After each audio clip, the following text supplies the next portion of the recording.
Welcome back to the Educational Highway. Today, we're diving into something that really it touches every single one of us. Doesn't matter if you're a student trying to figure out your path, a parent who's leading a family, a dreamer with a huge vision, or a professional just trying to make a difference. We're about to go on a journey right into the heart of leadership. And I'm not talking about a position or a title. I'm talking about a way of living that creates a real positive impact. Our journey starts with one single powerful idea. So this is our starting point, this foundational idea from John C. Maxwell. You see, leadership isn't just for CEOs or presidents. It's kind of like the unseen force in our classrooms, our homes, our communities. It is the one thing that decides whether a project gets off the ground or just completely fails, whether a team clicks or just falls apart. It's either the current that lifts every boat or it's the anchor that holds them all down. Okay, so if everything really does depend on leadership, the question becomes super personal, right? What does it actually take to become the kind of person who lifts things up? I mean, it's definitely not about getting a title or a corner office. The journey, well, it starts somewhere much, much closer to home. And that brings us to our very first stop on this journey. The toughest, most difficult person you will ever have to lead is yourself. It's the person looking back at you in the mirror. You know, before you can even think about inspiring a team or guiding a project, you've got to master that person first. This is the absolute foundation, and if this cracks, trust me, everything you try to build on top of it is gonna crumble. And here's where it gets tricky, because there's this double standard we all live with. We look at other people and we judge them by what they do, their visible actions. But when we look at ourselves, we tend to give ourselves a pass, don't we? We judge ourselves by our good intentions, even when our actions don't quite line up. And getting over this internal bias, that is the first massive hurdle in leading yourself honestly. So how do we actually do it? Well, it kind of breaks down into three key steps. First up, you have to learn followership. You just can't lead well if you've never learned how to follow well. Second, develop self-discipline. I want you to think of this as the engine that drives you forward, that gets you to do the hard things day in and day out. And third, you gotta seek accountability. Look, we all have blind spots, and the people who lead themselves really well are the ones who invite others in to help them see clearly. All right, let's have some real talk for a second. For me, it's so easy to get distracted from the most important task. For you, it might be something totally different. So what's the one habit, the one area of self-discipline that you struggle with the most? Go ahead and drop it in the comments below. You'd be amazed how many of us are fighting the exact same battles. So once you start getting a handle on leading yourself, the journey naturally starts to turn outward, toward other people. But so many leaders fall into this trap, believing that old saying, it's lonely at the top. I'm going to tell you the truth. If you're lonely, you're not doing it right. Real leadership isn't about being isolated. It's about connection. And that connection, that's a genuine superpower.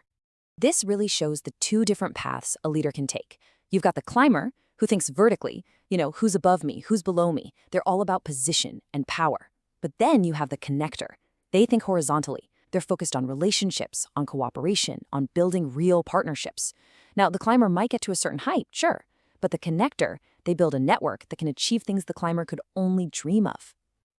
Now, building those connections, it isn't always easy.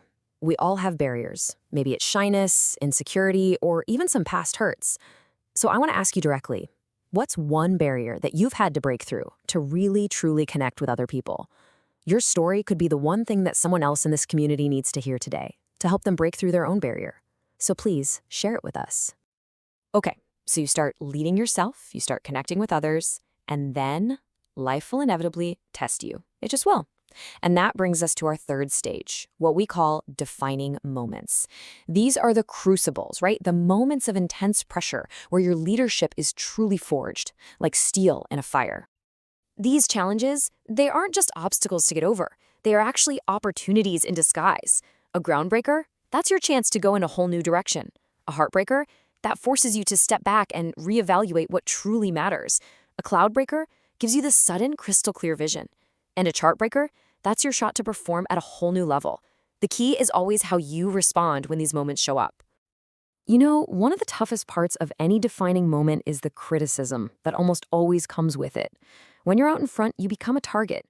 But this quote from Aristotle, it just puts everything in perspective. Criticism isn't a sign that you're failing, it's a sign that you are actually doing something. It's the price you pay for making a difference. And that's the real test, isn't it? When the criticism comes flying at you, how do you handle it? Do you let it crush you, or do you use it as fuel?